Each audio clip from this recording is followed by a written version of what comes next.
കുമ്പസാരം ശ്രദ്ധിച്ചില്ലെങ്കിൽ വിനയാകും. സുഹൃത്തുക്കളെ, KKG ഇഫക്റ്റിന്റെ 136 എപ്പിസോഡിലേക്ക് സ്വാഗതം.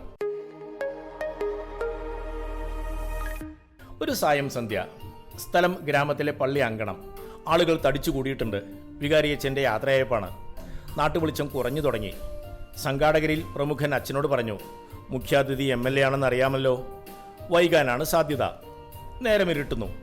അച്ഛൻ പ്രസംഗം തുടങ്ങ്, MLA വരുമ്പോൾ നിർത്തിക്കോ. അച്ഛൻ എഴുന്നേറ്റ് മൈക്ക് കയ്യിലെടുത്തു. പ്രിയമുള്ളവരെ, ആ തണുത്ത വൈകുന്നേരം ഇന്നും എനിക്ക് നല്ല ഓർമ്മയുണ്ട്. ഞാൻ വികാരിയായി ചാർജ് എടുക്കാൻ വന്ന ദിവസം. അകത്ത് കയറി ആൾത്താരയിൽ എത്തും മുൻപ് പിറകിൽ ഒരു കാലച്ച കേട്ട് തിരിഞ്ഞു നോക്കി. സുമുഖനായ ഒരു ചെറുപ്പക്കാരൻ. അച്ചോ, എനിക്ക് കുമ്പസരിക്കണം, അയാൾ പറഞ്ഞു. വന്നതേയുള്ളൂ, ചാർജ് എടുത്തിട്ടില്ല, നാളെ പോരച്ചോ, എനിക്കിപ്പോൾ കുമ്പസരിക്കണം. ആ ചെറുപ്പക്കാരൻ്റെ കണ്ണിലെ നിശ്ചയദാർഢ്യം എന്നെ കുമ്പസാരക്കൂട്ടിൽ എത്തിച്ചു. അയാൾ പറഞ്ഞു തുടങ്ങി, ഒരു മനുഷ്യന് ചെയ്യാൻ പറ്റുന്ന വൃത്തികേടുകൾ മുഴുവൻ ചെയ്ത ആൾ പാപം ഏറ്റുപറയാൻ വന്നിരിക്കുന്നു. കുമ്പസാരക്കൂട്ടിലിരുന്ന് ഞാൻ വിയർത്തു. കാരണം ഇതുപോലുള്ള വൃത്തികെട്ടവരുടെ ഇടവകയിലേക്കാണല്ലോ കർത്താവേ നീ എന്നെ അയച്ചേ. അതായിരുന്നു എൻ്റെ ചിന്ത. സുഹൃത്തുക്കളെ, പക്ഷേ കാലം എന്നെ തെളിയിച്ചു, ആ ഒരാളല്ലാതെ മറ്റാരും ഈ ഇടവകയിൽ മോശക്കാരനായിരുന്നില്ല.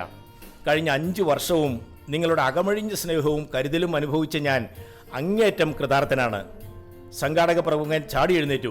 അച്ചോ അതെ, MLA എത്തി, പ്രോട്ടോകോൾ തെറ്റിക്കണ്ട, അച്ഛൻ ഏരി, MLA പ്രസംഗിക്കട്ടെ. MLA mic കയ്യിലെടുത്തു.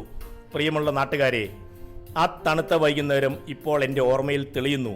ഒരു കാര്യം എനിക്ക് ഉറപ്പുണ്ട്, ഈ ഇടവകയിൽ നമ്മുടെ വികാരിയച്ഛൻ ആദ്യമായി കുമ്പസാരം കൈക്കൊണ്ടത് എന്നിൽ നിന്നാണ്. നാട്ടുകാർ ആർത്ത് ചിരിച്ചു.